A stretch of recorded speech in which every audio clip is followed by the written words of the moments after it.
La nuit de Noël à Sokoto n'a pas résonné de chants, mais d'explosions. Alors que familles et fidèles se rassemblaient, des frappes américaines ont déchiré le ciel nigérian, bouleversant le sens même de la souveraineté et exposant une fracture longtemps latente entre partenariat sécuritaire et pouvoir unilatéral. Que signifie, pour les Africains ordinaires, qu'une telle décision soit prise sans consentement explicite, et pourquoi Ibrahim Traoré a-t-il immédiatement perçu cet épisode comme un avertissement continental? Un basculement silencieux venait de commencer. Cette séquence promet une lecture rigoureuse d'un événement précis et de ses répercussions durables, sans amplification ni spéculation, uniquement à partir des faits rapportés et de leurs effets observables. Le bénéfice pour le lecteur est clair. Comprendre en quelques minutes comment une opération militaire ponctuelle peut redéfinir des lignes rouges diplomatiques et transformer des équilibres régionaux longtemps considérés comme acquis. Au cœur de l'enjeu se trouve une tension simple mais décisive, coopérer contre des menaces transnationales tout en préservant l'autorité politique sur son propre territoire. L'analyse s'attachera donc à suivre la chaîne logique des décisions, des silences et des réactions, depuis l'instant de la frappe jusqu'aux réponses institutionnelles africaines. Elle montrera pourquoi cet épisode dépasse largement le cadre nigérian et pourquoi il est lu, dans plusieurs capitales, comme un test de crédibilité collective plutôt que comme un incident isolé. La question implicite, qui guidera la suite, est la suivante. Lorsqu'un précédent est créé sans dialogue, qui en supporte réellement le coût à long terme? En moins de 10 minutes, 3 frappes aériennes ont touché la périphérie de Sokoto, provoquant des déplacements de population et des dégâts visibles à plusieurs kilomètres. Plus de 100 personnes ont été contraintes de quitter leurs habitations, tandis qu'un site civil, situé à environ 800 mètres d'une zone d'impact, a échappé de peu à une catastrophe plus large, uniquement en raison des vacances de Noël. Ces deux éléments, la rapidité de l'opération et la proximité avec des infrastructures civiles, constituent la première révélation clé. Il déplace l'événement du registre strictement militaire vers celui d'un choc politique et symbolique. Pour la première fois depuis des décennies, le Nigeria ne faisait pas face à une attaque d'un groupe armé non étatique, mais à une action menée par une puissance partenaire, sans coordination complète avec l'exécutif national, selon plusieurs responsables locaux. Le contexte immédiat éclaire cette rupture. Dans les semaines précédant Noël, des analystes nigérians avaient observé une activité inhabituelle de drones, des variations de fréquence de communication et des silences opérationnels anormaux sur certaines bases liées à des forces étrangères. Ces signaux ont été consignés, mais ils n'ont pas déclenché de mécanisme d'alerte politique formel. Lorsque les frappes sont survenues, aucune défense aérienne nigériane n'a été activée, soulignant un angle mort dans la chaîne de commandement. C'est précisément ce point qui a attiré l'attention de dirigeants au-delà du Nigeria. Ibrahim Traoré, au Burkina Faso, a interprété cet épisode non comme une exception, mais comme un indicateur. Dans sa lecture, l'absence de consentement explicite n'était pas un détail procédural, mais le cœur du message envoyé à l'ensemble du Sahel. Si une telle opération pouvait se produire dans un état central de la région, alors aucun espace aérien africain ne pouvait se considérer comme implicitement protégé par le simple statut de partenaire. Ainsi, dès les premières heures, l'événement a cessé d'être local. Il s'est inscrit dans une histoire plus large, celle d'une souveraineté testée non par une invasion, mais par une décision unilatérale rapide, techniquement maîtrisée et politiquement lourde de conséquences. À Sokoto, les premières heures après les frappes n'ont pas été dominées par les communiqués officiels, mais par des scènes ordinaires brutalement déplacées. Des familles ont passé la nuit hors de chez elles, non par anticipation d'un attentat, mais par crainte d'une répétition imprévisible. Des commerçants ont fermé leurs échoppes au lever du jour, non par solidarité symbolique, mais parce que la peur avait suspendu les routines les plus simples. Un responsable local de la protection civile, cité par des médias régionaux, a décrit une situation paradoxale. Peu de destruction structurelle, mais un traumatisme immédiat et diffus. Les hôpitaux ont pris en charge des blessés légers, des fractures liées au mouvement de panique et même un cas d'arrêt cardiaque attribué à la terreur soudaine. Ces détails, souvent relégués à l'arrière-plan, donnent une mesure concrète de l'impact précoce. La violence n'était pas massive, mais elle était désorganisatrice. Ce personnage guide, celui du fonctionnaire local confronté à une crise qu'il n'a pas déclenchée, permet de comprendre la nature de l'événement. Il ne s'agissait pas d'un champ de bataille, mais d'un espace civil brusquement exposé à une logique de guerre importée. Les autorités municipales ont dû rassurer sans expliquer, gérer sans disposer d'informations complètes et répondre aux habitants sans pouvoir désigner clairement l'instance décisionnaire. L'effet le plus immédiat n'a donc pas été militaire, mais psychologique et administratif.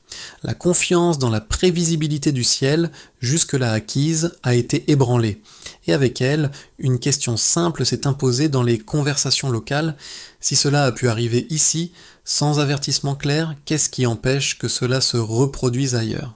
Avant la nuit de Noël, la situation sécuritaire dans le nord du Nigeria suivait un schéma malheureusement familier. Des groupes armés opérèrent dans des zones rurales, l'armée nigériane menait des opérations intermittentes et les partenaires étrangers apportaient un appui technique et du renseignement dans un cadre officiellement coopératif. Rien n'indiquait publiquement une rupture imminente. Les canaux diplomatiques étaient actifs, les exercices conjoints se poursuivaient et le langage dominant restait celui de la coordination. Le déclenchement s'est produit sans annonce préalable visible. Dans les heures précédant minuit, des drones ont survolé la région de Sokoto de manière méthodique, selon des trajectoires que seuls des spécialistes pouvaient interpréter. Aucun message d'alerte n'a été transmis aux autorités politiques nigérianes de plus haut niveau. Cette absence de signal constitue le premier basculement. L'action militaire s'est détachée du processus politique habituel, rompant la séquence attendue entre renseignement, validation et exécution. Le point culminant est survenu en quelques minutes. Une première frappe a touché un complexe isolé, présenté comme lié à des affiliés de l'État islamique.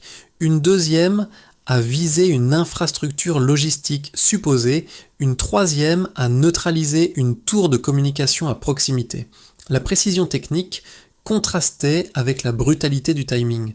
En moins d'un quart d'heure, le ciel nigérian était devenu un espace d'intervention étrangère, sans que les mécanismes nationaux de défense aérienne n'aient été activés.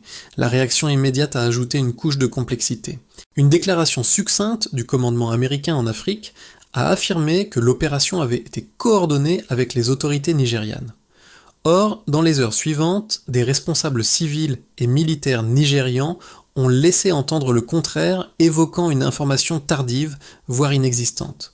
Ce décalage narratif a amplifié l'incident. Il ne s'agissait plus seulement de frappe, mais d'une bataille silencieuse sur la légitimité et la vérité procédurale. Les répliques ont commencé à se faire sentir dès l'aube. À Abuja, le président Bola Ahmed Tinubu a opté pour une réponse mesurée, cherchant d'abord à contenir la peur intérieure avant d'affronter la dimension extérieure. Cette retenue initiale n'a pas été interprétée comme de la faiblesse, mais comme une tentative de reprendre le contrôle du tempo politique. Dans le même temps, les médias africains et internationaux ont relayé l'événement comme une transgression, employant des termes rarement utilisés pour des actions antiterroristes. C'est dans cette phase de réplique que l'événement a changé d'échelle. Ibrahim Traoré, au Burkina Faso, a suivi la séquence avec attention et a rapidement pris la parole. Pour lui, la chronologie parlait d'elle-même. Absence de consentement explicite, action unilatérale, justification a posteriori. Ce schéma, déjà redouté dans le Sahel, semblait désormais confirmé. Ces déclarations ont contribué à transformer une crise nigériane en signal régional en reliant Sokoto à une inquiétude plus vaste sur l'avenir des partenariats sécuritaires en Afrique. Ainsi, la chaîne des événements ne s'est pas arrêtée aux explosions. Elle a produit une onde politique durable, faite de méfiance accrue, de recalibrage diplomatique et d'une interrogation centrale. À quel moment la lutte contre une menace devient-elle un précédent qui redéfinit les règles du jeu ? Le premier indicateur chiffré mis en avant après les frappes concerne le nombre de frappes elles-mêmes, 3 impacts confirmés en moins de 10 minutes. Ce rythme extrêmement resserré signale une opération planifiée pour saturer la fenêtre de réaction, réduisant pratiquement à zéro la capacité de décision en temps réel des autorités nationales. Un deuxième chiffre a rapidement circulé dans les rapports locaux, plus de 100 personnes déplacées dans les heures suivant l'opération. Ce volume, relativement limité à l'échelle d'un conflit prolongé, prend un sens différent lorsqu'il est rapporté à la durée de l'événement, car il montre qu'un choc très bref peut produire un effet humain immédiat et disproportionné par rapport à son intensité militaire apparente. La troisième donnée clé concerne la distance entre une zone de frappe et une infrastructure civile sensible. Une école se trouvait à environ 800 mètres de l'un des impacts. Cet écart spatial, inférieur à 1 km, suffit à transformer une frappe dite ciblée en source de risque systémique, car il rappelle que la marge d'erreur, même minime, aurait pu avoir des conséquences irréversibles. Ces chiffres doivent être lus en comparaison avec la situation antérieure. Avant la nuit de Noël, aucune frappe étrangère unilatérale n'avait été enregistrée dans cette région depuis plusieurs décennies. Le passage d'un niveau 0 à 3 frappes en une seule nuit constitue donc un delta brutal, non pas en volume absolu, mais en rupture de précédent. Un autre élément quantifiable, souvent moins visible, concerne l'absence de réaction militaire nigériane. 0 avion intercepté, 0 activation officielle de défense aérienne, 0 communication opérationnelle publique dans l'instant. Cette triple absence ne reflète pas une incapacité technique, mais un décalage entre les systèmes de détection et la chaîne politique de validation, ce qui renforce l'idée d'un angle mort structurel. La temporalité apporte également un éclairage mesurable. L'opération s'est déroulée autour de minuit, durant une fête religieuse majeure. Ce choix réduit mécaniquement la disponibilité décisionnelle, car les institutions fonctionnent alors en effectif réduit, ce qui augmente la probabilité d'une action non contestée dans l'instant. Ces données expliquent pourquoi l'événement a été interprété comme un test plutôt que comme une simple action antiterroriste. Du point de vue d'Ibrahim Traoré, le raisonnement est direct. Si 3 frappes peuvent être menées sans consentement explicite dans un État de plus de 200 millions d'habitants, alors le seuil de tolérance opérationnelle a été déplacé pour l'ensemble du continent. L'écart principal mis en lumière par ces chiffres n'est donc pas militaire, mais politique. Il sépare la puissance technique de l'acte de la faiblesse procédurale de son encadrement. En lisant ces indicateurs ensemble, une conclusion s'impose.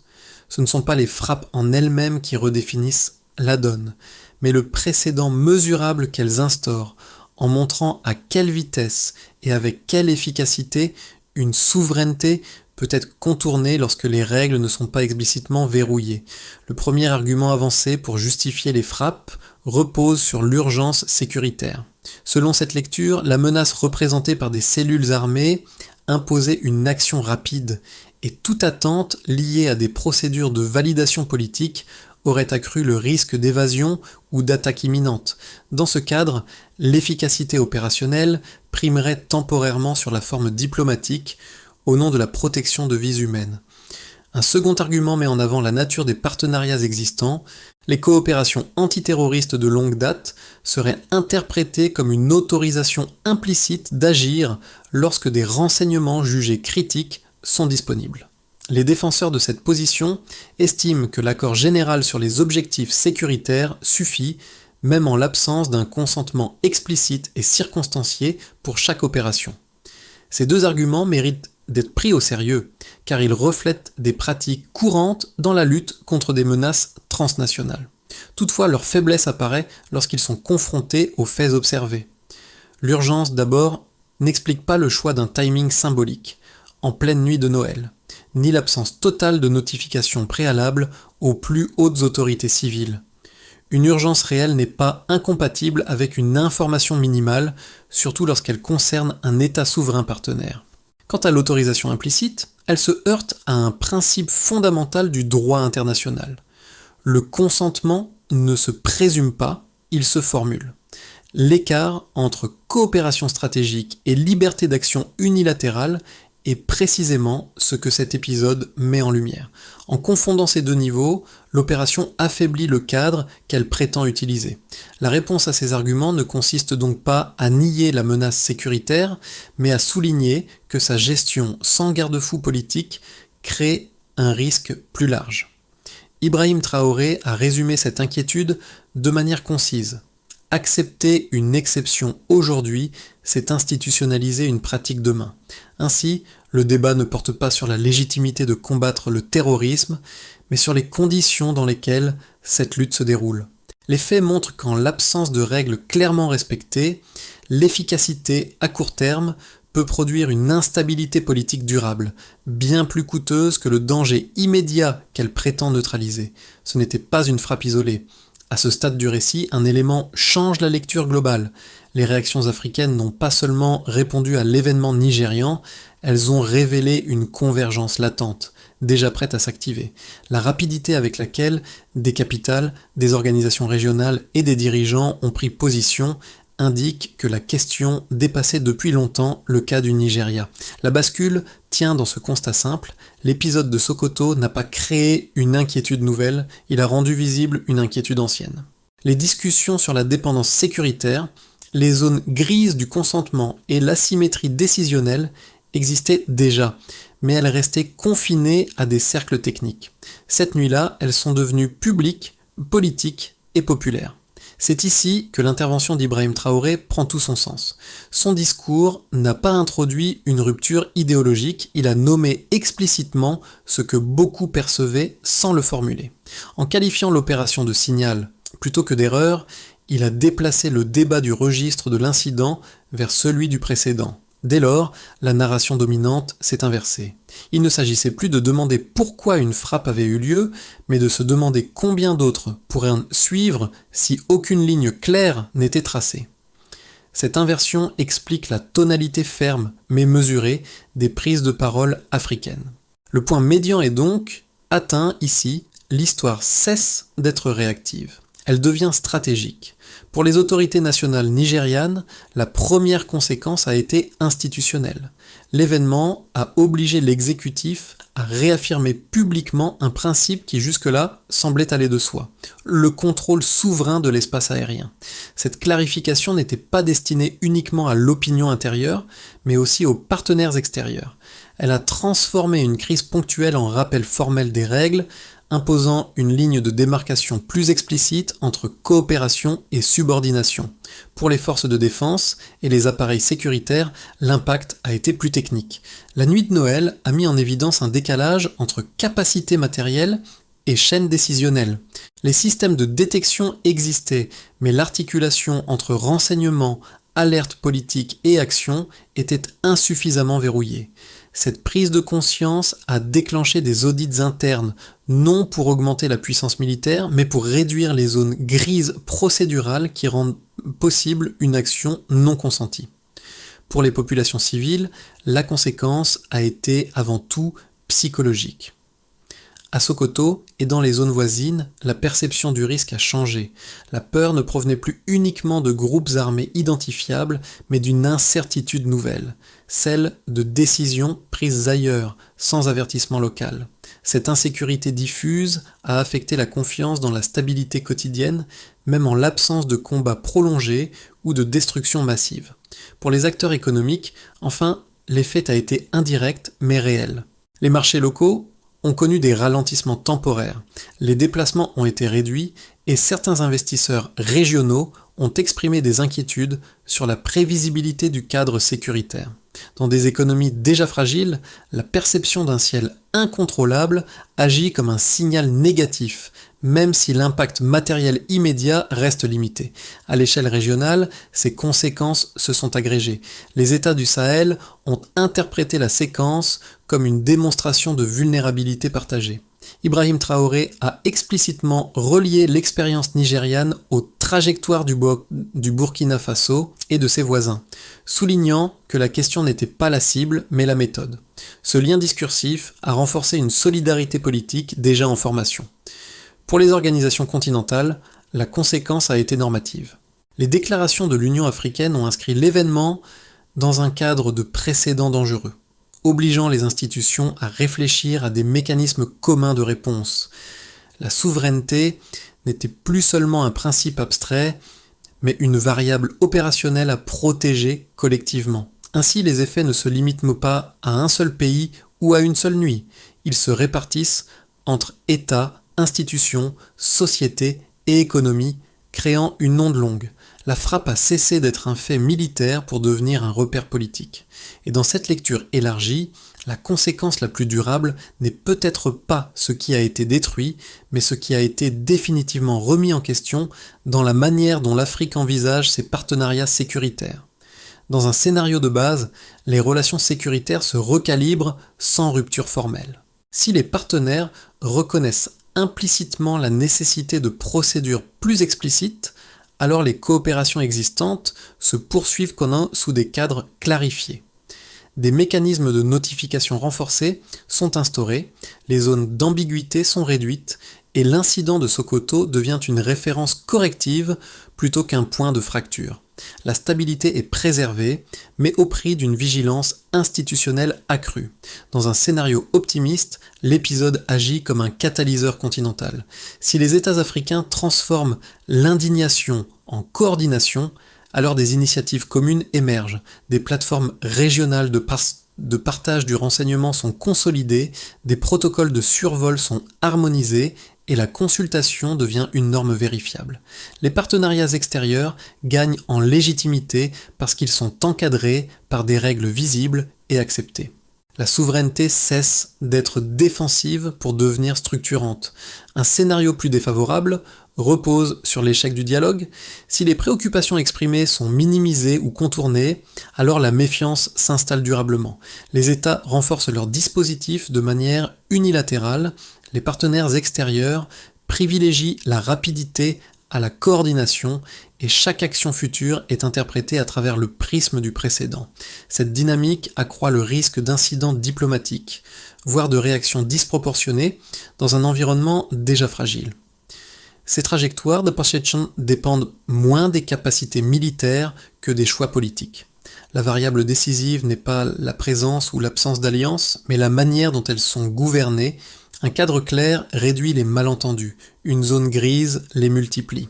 Une recommandation de méthode s'impose dans les 3 cas. Si les États souhaitent éviter que chaque crise ne devienne un test existentiel, alors ils doivent investir dans la prévisibilité procédurale. Cela signifie documenter le consentement, formaliser les chaînes d'alerte et accepter que la transparence, même imparfaite, coûte moins cher que l'opacité efficace. À moyen terme, la question n'est donc pas de savoir si des opérations antiterroristes auront lieu. Elle est de déterminer sous quelles conditions elles seront perçues comme légitimes. La différence entre coopération et contrainte se joue dans ces détails institutionnels. Reste une interrogation ouverte. Dans 6 ou 12 mois, cet épisode sera-t-il cité comme un point d'apprentissage partagé ou comme le premier jalon d'une normalisation de l'exception ? Au-delà des États et des institutions, cet épisode touche directement ceux qui vivent sous ces cieux contestés. Pour les citoyens ordinaires, la question n'est pas formulée en termes de doctrine militaire, mais en termes de prévisibilité quotidienne.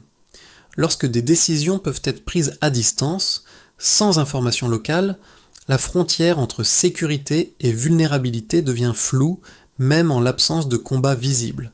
Pour les jeunes générations, particulièrement exposées aux récits circulants en temps réel, l'impact est aussi symbolique. Elles observent comment leurs gouvernements réagissent face à une transgression perçue et elles en tirent des conclusions sur la valeur accordée à leur voix collective. Une réponse mesurée mais ferme renforce la confiance civique. Un silence prolongé alimente le sentiment d'impuissance. Pour les communautés religieuses et sociales, la temporalité de l'événement a laissé une trace durable. Le fait que l'opération se soit déroulée lors d'une nuit sacrée a été interprété par certains comme un manque de considération culturelle, indépendamment de l'intention militaire. Cette perception nourrit des récits émotionnels qui dépassent les faits et compliquent les efforts de pacification à long terme. Ces effets humains expliquent pourquoi la réaction politique ne peut pas être uniquement technique. La souveraineté n'est pas une abstraction réservée aux chancelleries. Elle se manifeste dans la capacité des populations à anticiper, comprendre et accepter ce qui se déroule au-dessus d'elle. Dans ce cadre, l'intervention d'Ibrahim Traoré a trouvé un écho particulier auprès d'un public jeune et politisé. Son discours centré sur la dignité et la vigilance collective a offert un langage accessible pour exprimer une inquiétude diffuse. Qu'on partage ou non sa ligne politique, cette capacité à traduire une crise institutionnelle en récits compréhensibles explique sa résonance. La projection vers le spectateur est donc directe. Ce qui se joue ici ne concerne pas seulement des accords internationaux, mais la manière dont chaque citoyen perçoit sa place dans l'ordre décisionnel. Lorsque la souveraineté est clarifiée, la confiance s'installe. Lorsqu'elle est ambiguë, le doute s'enracine. À ce stade, la discussion quitte le registre du constat pour entrer dans celui de l'action structurée. Plusieurs étapes se dégagent des réactions observées, non comme des solutions définitives, mais comme une méthode progressive pour réduire les zones de friction futures. La première étape concerne la clarification politique. Les États affectés doivent formuler, par écrit et de manière publique, les conditions exactes du consentement opérationnel. Cela implique de définir qui autorise, à quel niveau et dans quel délai. Cette formalisation n'alourdit pas nécessairement l'action sécuritaire, mais elle fixe des repères vérifiables, évitant que le silence ou l'ambiguïté soient interprétés comme une approbation tacite. La deuxième étape relève de la coordination technique. Des canaux d'alerte communs, activables en temps réduit, permettraient de connecter renseignements, exécutifs civils et commandements militaires sans rupture. L'objectif n'est pas de multiplier les contrôles, mais d'éviter qu'une décision rapide se transforme en décision solitaire. Une troisième étape touche au cadre régional. Les réactions convergentes observées après Sokoto suggèrent un espace pour des mécanismes africains partagés, qu'il s'agisse de protocoles de survol, de plateformes de concertation ou de positions communes face aux partenaires extérieurs. Ibrahim Traoré a insisté sur ce point en appelant à une vigilance collective plutôt qu'à des réponses isolées, estimant que la force réside dans la cohérence continentale. La quatrième étape est narrative. Les États doivent expliquer leurs choix à leur population sans dramatisation ni opacité. Une communication claire réduit les interprétations concurrentes et empêche que des récits extérieurs occupent l'espace laissé vacant. Enfin, une mesure transversale s'impose, l'évaluation régulière. Chaque partenariat sécuritaire devrait être réexaminé à la lumière de critères simples, consentement explicite, réciprocité et responsabilité partagée. Sans cette mise à jour continue, même les accords les mieux intentionnés s'érodent. Cette feuille de route ne promet pas l'absence de crise. Elle propose en revanche un cadre pour qu'aucune crise ne soit subie sans levier de réponse. Au moment où l'attention internationale commence à se déplacer, l'image qui demeure n'est pas celle des drones ou des communiqués, mais celle d'un ciel redevenu incertain pour des civils ordinaires. À Sokoto, le responsable local évoqué plus tôt a repris ses tournées, non pour reconstruire des bâtiments, mais pour rétablir une forme de confiance. Son constat était simple. Les murs tiennent encore, mais la certitude s'est fissurée. Ce rappel ramène l'histoire à son point d'origine. La souveraineté ne se mesure pas seulement à la capacité de riposter, mais à la possibilité d'expliquer ce qui se passe au-dessus de sa propre population. Lorsque cette explication manque, le doute s'installe, même en l'absence de nouvelles frappes. C'est dans cet espace émotionnel qu'Ibrahim Traoré a inscrit son discours. En parlant de dignité plutôt que de représailles, il a relié une crise abstraite à une expérience concrète, celle de peuples qui refusent d'être de simples variables dans des calculs extérieurs. Cette approche n'a pas effacé les divergences politiques, mais elle a offert un point d'ancrage commun. La force de cette séquence tient précisément à ce retour au motif initial. Un ciel qui devrait être neutre est devenu un symbole, et tant que ce symbole restera chargé d'ambiguïté, les débats ne se refermeront pas. Une phrase résume l'essentiel. La confiance ne se décrète pas, elle se protège. En refermant cette séquence, une idée centrale s'impose sans emphase.